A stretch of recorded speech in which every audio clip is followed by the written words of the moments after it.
Diascofoot, le miroir du football de la diaspora congolaise.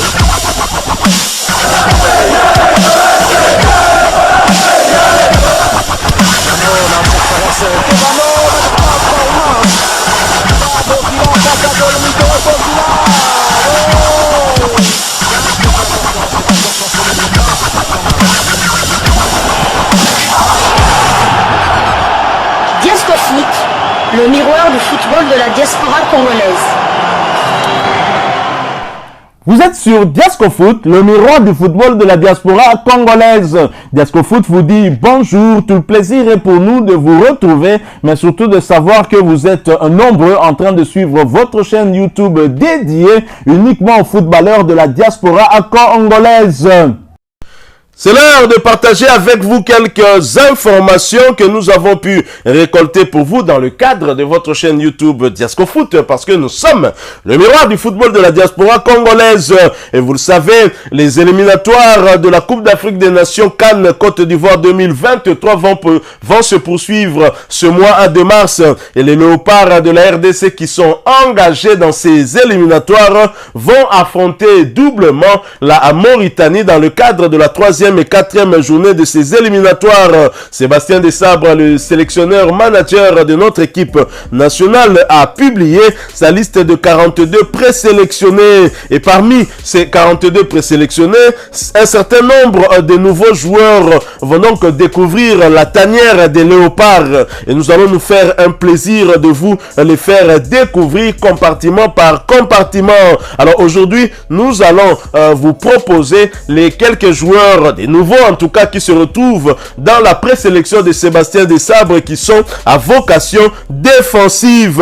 Une vocation défensive signifie du gardien de but au milieu défensif.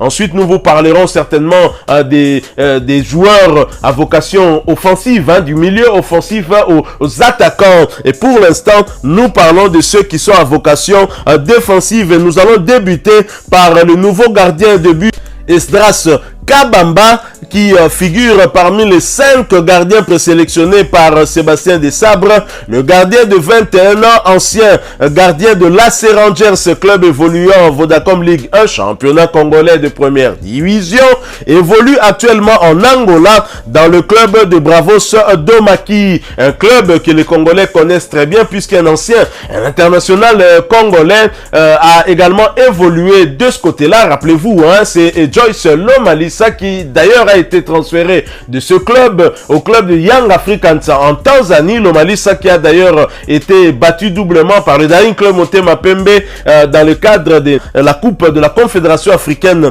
de football, Coupe de la CAF. Donc Lomalisa figurait parmi les joueurs qui avaient affronté le Daring Club Motema Pembe, qui avait été battu lors de leur double confrontation. Lomalisa qui se retrouve actuellement du côté de Young Africans. Alors bien évidemment, Esdras Kabamba est le gardien titulaire de cette équipe de Bravos Domaki, mais il a également été gardien titulaire des Léopards lors de la dernière campagne des éliminatoires de la CAN U23. Il s'était distingué lors des matchs face à l'Algérie, entre autres. En Girabola, il a déjà été élu plusieurs fois homme du match. On se souvient de sa performance XXL en avril dernier face à 1er d'Agosto de l'international congolais Bobo Ungenda et Dago Chibamba. Ce jour-là, il était l'artisan de son club en multipliant des arrêts décisifs. Des arrêts qui avaient d'ailleurs permis à son club d'arracher le point de la victoire, donc de remporter cette rencontre sur le score d'1-0. À noter qu'actuellement, son club occupe la 10e position au classement de la Girabola, championnat angolais de première division. Voilà tout pour ce qui concerne Esdras Kabamba, un gardien qui est venu de la Ligue nationale ici, championnat congolais de première division, et qui s'est expatrié du côté de l'Angola. Il évolue plutôt bien et bien évidemment Sébastien Desabre l'a découvert. Vous savez, la République démocratique du Congo depuis un moment est en crise des gardiens de but. Matampi, que l'on pensait en tout cas prendre la relève, n'a pas en tout cas saisi son opportunité, et l'actuel gardien du tout-puissant Mazembe Anglebert ne rassure pas non plus comme l'actuel gardien du Daring Club Motema Pembe, titulaire qui ne rassure pas. Esdras Kabamba a très clairement une carte à jouer pour s'imposer dans cette équipe et donc épauler Joël Kiasumboa et Lionel Passinzao qui vraisemblablement pourrait peut-être être débarqué de cette liste, lui qui est actuellement blessé. Alors nous poursuivons avec ces quelques nouveaux joueurs à vocation défensive. Nous allons maintenant parler de Salem Mbakata. Salem Mbakata qui est un binational congolais, né un certain 19 avril 1998 à Kinshasa, pourtant est un footballeur qui a la nationalité française et qui évolue au poste d'arrière droit du côté de la Grèce dans le club d'Aris Salonique, un club qui joue les premiers rôles dans le championnat grec de première division. Ayant commencé le football au Sport Football en Benjamin, Salem Mbakata passe ensuite par le CS Bretigny avant d'arriver au FC Sochaux. Nous sommes là en 2015. Il fait ses débuts professionnels le 27 juillet 2018 contre Grenoble. Malgré la saison difficile de Sochaux qui lutte pour son maintien, il enchaîne les titularisations lors de la phase aller en totalisant 14 matchs. Il connaît une seconde partie de saison plus que compliquée en concurrence avec Rafa Navarro. Il n'apparaît alors qu'à 4 reprises sur la phase retour. Il prolonge son contrat en fin de saison jusqu'en juin 2021. Alors, carrière en sélection, Mbakata a déjà été convoqué par les sélections nationales de la République démocratique du Congo, notamment les moins de 20 ans en 2015 pour un match amical contre l'Angleterre. Le jeune joueur refuse néanmoins alors cette convocation, préférant se concentrer sur sa toute jeune carrière dans un club professionnel. Cette saison, il a disputé 15 sur 24 matchs possibles avec son équipe. Son club est actuellement 5e en championnat. Une statistique intéressante à propos de Salem. Il est le premier défenseur de Super League grecque à avoir été élu Player of the Week cette saison, joueur de la semaine. Il fait donc partie des 2 seuls défenseurs ayant eu ce privilège en Super League et ce n'est pas rien. C'est vrai que dans son compartiment il y a de la concurrence, mais Sébastien Desabre devra néanmoins se fier aux statistiques pour mettre le meilleur léopard possible. Encore faut-il qu'il puisse accepter cette fois-ci cette convocation, lui qui avait refusé la convocation des U20 en 2015 pour affronter l'Angleterre, un match que nous avions du reste perdu. Alors en troisième position, troisième joueur, il s'agit de Joris Kayembe qui est né un certain 8 août 94 à Bruxelles en Belgique. C'est un footballeur international belge qui a donc la nationalité belge et qui est né de parents bien sûr congolais, ce qui explique pourquoi Sébastien Desabre l'a présélectionné. Il joue au poste d'ailier. C'était un milieu défensif, un milieu offensif également ou défensif qui peut également évoluer dans ces 2 compartiments. Il est né à Bruxelles. Il a commencé à jouer au football chez les jeunes au Skupjet, puis au FC Bruxelles, avant de rejoindre le centre de formation du Standard de Liège à l'âge de 15 ans. Alors en club, il faut savoir qu'il a été formé au Standard de Liège, mais le FC Porto a eu à le recruter ensuite pour une somme de 3,62 millions d'euros. Et après plusieurs années passées dans l'antichambre de la Primera Liga, dans la réserve du FC Porto où il a fait ses preuves, où il a joué d'ailleurs régulièrement, il est prêté au Football Clube de Arouca, club nouvellement promu dans l'élite portugaise pour la fin de saison 2014-2015. Ensuite, il ira du côté de Rio Ave FC. Il est de nouveau prêté cette fois dans le club de Rio Ave et est titulaire quasiment toute la saison 2015-2016 en championnat. Malgré un faible temps de jeu dans l'équipe première du FC Porto, sa grande expérience du championnat portugais pour son âge lui vaut l'intérêt de clubs étrangers. Il y a parmi ces clubs le FC Nantes. En vertu d'un des termes du contrat permettant à Serge Conceição de pouvoir partir du FC Nantes et de rejoindre le banc du club portugais, Joris Kayembe est transféré gratuitement au FC Nantes le 14 juin 2017. Miné par des blessures, il ne dispute que très peu de matchs avec les Canaries. Ensuite, le 17 janvier 2020, il signe un contrat de 2 ans au Sporting de Charleroi afin de se relancer lors de ses 5 premiers mois chez les Carolus. Joris Kayembe fait quelques apparitions intéressantes pour la saison 2020-2021. Pourtant, ailier gauche, Joris Kayembe démarre le championnat comme titulaire au back gauche à la suite du départ de Nourio Fortuna à la Gantoise. En sélection, Joris Kayembe reçoit 4 sélections en équipe de Belgique de moins de 16 ans ainsi que 8 sélections avec les Diablotins où il a eu à inscrire 3 buts. Le 30 septembre 2020, il reçoit sa première sélection avec les Diables Rouges.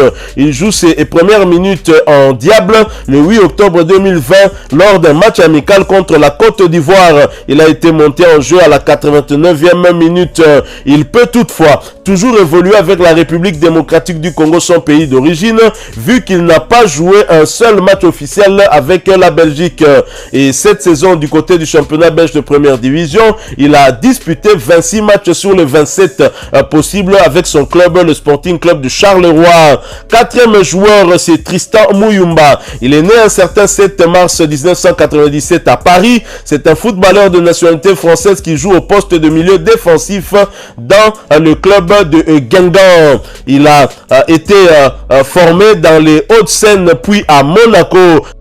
Tristan Muyumba commence le football en 2004 à l'AS Meudon qu'il quitte en 2011 pour le Montrouge FC. Après une saison, il rejoint le centre de formation de l'AS Monaco. En fin d'année 2014, il participe à la Ligue de la Jeunesse. 2 ans plus tard, il participe à nouveau à la compétition et porte le brassard de capitaine de l'équipe monégasque. Muyumba inscrit un but lors de la défaite 4-1 contre le CSKA Moscou et 2 passes décisives en 8e de finale contre le Real Madrid, défaite 3-4. En 2016, il remporte la coupe Gambardella et est capitaine de son équipe qui comporte notamment dans ses rangs un certain Kylian Mbappé. Durant l'été, il signe son premier contrat professionnel d'une durée de 3 saisons.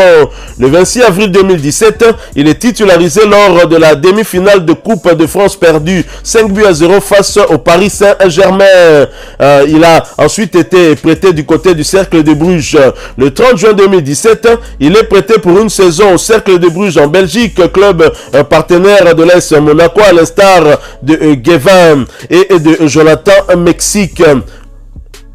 Au cours du dernier match amical de préparation, ils seront les ligaments d'une cheville qui l'éloigne des terrains pendant 3 mois. Muyumba ne dispute qu'un seul match de 2e division belge le 25 février 2018 face à Westerlo en remplaçant Johanna Omolo à 5 minutes du terme. À l'issue de la saison, le Cercle est sacré champion de D2 et accède à la première division. Retour à l'AS Monaco, période de chômage et passage à Toulon. Des passages en tout cas difficiles pour le joueur qui deviendra certainement international congolais. Il fait son retour à l'AS Monaco mais voit son temps de jeu en équipe réserve diminuer. En 2019, il arrive à l'issue de son contrat avec l'AS Monaco et se retrouve sans club durant 6 mois. 5 janvier 2020, il rejoint le SC Toulon. Avec les Varois, il dispute 7 matchs avant l'arrêt du championnat en raison de la pandémie à Covid-19.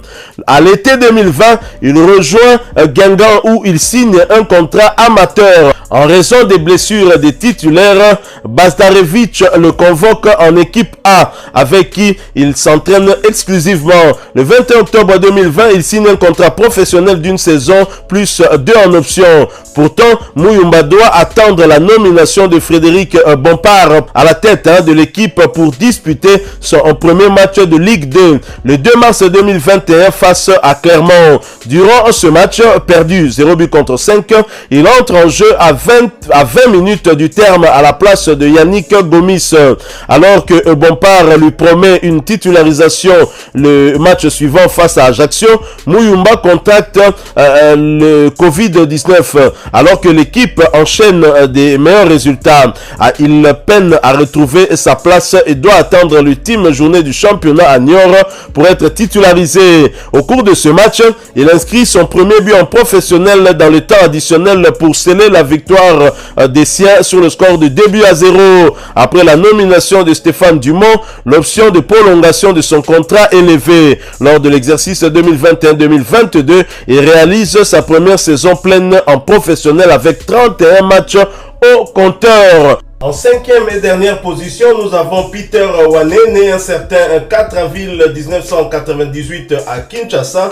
Il évolue actuellement en national, équivalent de la 3e division en France, dans le club de la Berrichonne de Châteauroux, ancien club du regretté Jason Mayele. Jason Mayele, un joueur qui était décédé à la suite d'un accident et qui évoluait du côté de l'Italie dans le club de Chievo Vérone. Alors cette saison, Wane a disputé 16 matchs sur les 22 possibles en championnat. Il a également disputé 3 matchs en Coupe de France. Il a reçu 5 cartons jaunes et aucun rouge. À noter qu'il a évolué dans les équipes nationales U19 et U17 de la France. Voilà donc, c'est quelques informations que nous avons pu réunir et partager avec vous concernant ces joueurs à vocation défensive, des nouveaux qui ont été présélectionnés par Sébastien Desabre. Nous verrons si par la suite il pourra garder certains d'entre eux dans la liste des 26 joueurs pour affronter les Morabituns mauritaniens lors de la 3e et 4e journée des éliminatoires de la Coupe d'Afrique CAN Côte d'Ivoire 2023. Voilà, nous sommes arrivés à la fin de ce sujet. Si vous l'avez aimé, n'hésitez pas à nous laisser un maximum de j'aime. N'hésitez pas non plus à partager avec nous votre opinion. Si vous en avez une par rapport au sujet que nous venons de vous proposer, laissez-la nous à travers un commentaire. Abonnez-vous si vous êtes nouveau ou ancien que vous ne vous êtes pas encore abonné sur cette chaîne Diascofoot, parce que nous sommes le miroir du football de la diaspora congolaise.